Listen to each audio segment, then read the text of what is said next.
So in preparation for filing, I've taken my bezel, I put it back on a ring mandrel, which is what fits this one in particular, and I rolled it on a steel block, or you can use a leather mallet, whatever method you normally use to put the curve back in.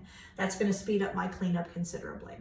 Now when I'm filing, I normally work right up against my bench because it's comfortable.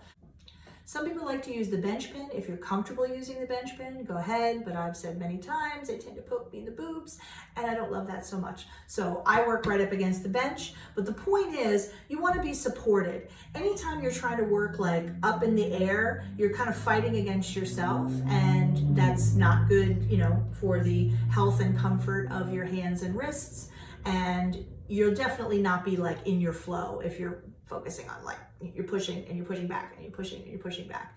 So what I normally do is I rest my left hand and my wrist right on the bench, like so. And that way I can just take my file in my right hand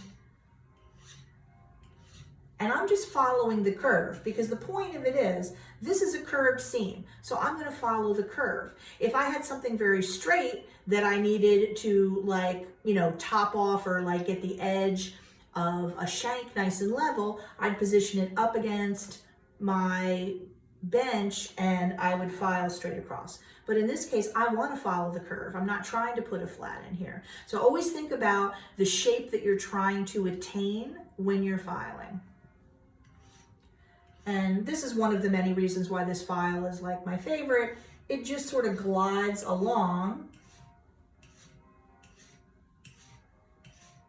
And remember, let the file do the work for you.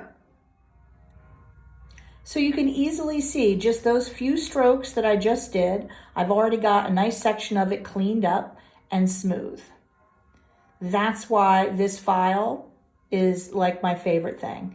It's fast and really effective, and it really just like kind of glides over the metal and does its job really beautifully.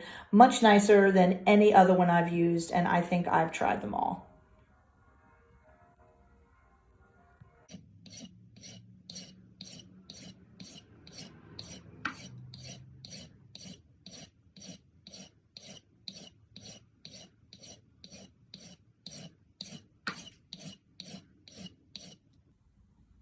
I think that's pretty much it.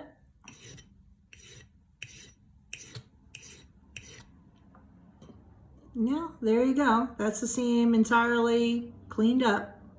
And I'll show you a close-up. So you see, that's my seam cleaned up, and it was pretty quick and easy. So now I'm going to move on to some sandpaper to blend the whole thing together.